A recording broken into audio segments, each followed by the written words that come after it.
So what are because I mean social media is being talked about a lot in business at the moment. I dare say that all of the people in the audience have been having conversations about social media in the last week or so. What are the main barriers or concerns that business people have? Probably the main one is, why would anyone be interested in what we have to say, or what I have to say? Is probably the one thing people come up with a lot, which is essentially the what do I say on there, and where a lot of companies go wrong, because they'll just go on and start spouting out their sales messages, broadcasting, telling people everything that they're up to, and just paying no attention to the fact it's a social platform. Okay, so two things there. First of all, they're not necessarily saying things that are interesting in the first place. You know, harking back to what I was saying before about it's very factual. But secondly, it's not all about you, is it? It's about engaging and building relationships. And that listening is such a big part of social media. If you don't listen on social media, you really won't get anything from it. The problem with social media is if you're in a conversation, the way you show someone you're listening is obviously your body language, but also your responses. Yes. And I've already heard someone say that they just listen to other people. Well, those people don't know you're listening unless you start responding and showing them that you're listening by replying to what they're saying. Yes. And again, that's something a lot of people do wrong, is they'll go on and they'll talk and they'll listen in terms of reading what other people are sayaying, but they won't take the next step. So it's not really like traditional marketing in the sense that you would broadcast, you'd send out 100,000 emails or 100,000 leaflets and then wait for a percentage to come back.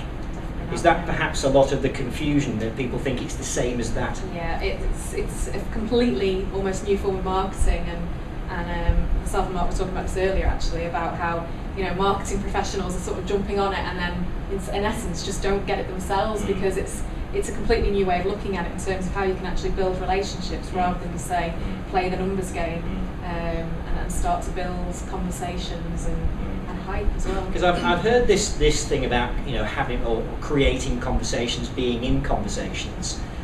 How do people do this? I mean, how do you start a conversation about something, and what about? It can be on a number of levels, really. I mean, I find that probably for every other tweet I put out, someone will reply, and that's because I've replied to something they've said. So it could be as simple as tonight I've obviously tweeted that I'm doing this.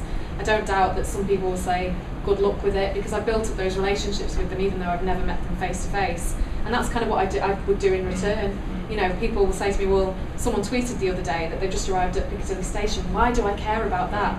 Well, do you know why they're there? Well, no, I don't. They didn't tell me, so why didn't you ask?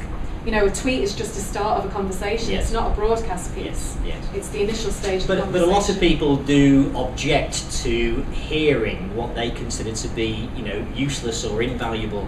Invaluable is the wrong word. Valueless information. That I'm going to the pub, I'm coming home, I'm in a traffic jam. Have you got any comments on that? I think it depends really. There's always going to be some tweets you put out there that are on those kind of levels, because that's what you're up to at that time, and Twitter's such something in the present. It's not something that something you've done a few weeks ago. You're talking about the now, the present. And if you're stuck in a traffic jam, the first thing you think to do probably for a lot of people is pick up your phone and start tweeting. Talk about being stuck in a traffic jam, you're hungry, you want to get home, whatever it might be. That is a big, strong conversational point for a lot of people. It's not going to get you massive spread, because people aren't going to start retweeting and spreading your message out there. But it is a conversational point that's going to help build relationships. Obviously, the flip side of that is don't do that all the time, because you're obviously going to alienate a lot of people. But so is it okay then to mix some lighter messages with some heavier stuff? I think so, yeah. I think you've got to really strike the balance. And you can get away with some sales messages when you do strike that balance. So, I mean, obviously promoting this kind of event is essentially a sales message. You're encouraging people to come along, but mixing that with talking what Mojo Life's all about, educating people in the whole story behind it, obviously builds that whole engagement with it, really. I suppose also it's you could promote someone else's event if it's not in a necessarily competing area. You're then educating your audience that something's there. Yeah, and the way I see it is kind of think about who your audience is, and are your tweets useful to them, and are what you're sharing with them useful to them, and is it going to be interesting to them? Is it going to spark conversation? Or are you pushing a lot of people away?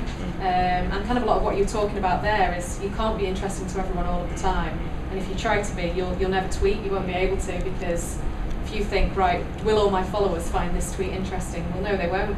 And no doubt, if you're in a room of people, not everyone's going to find what you're saying interesting.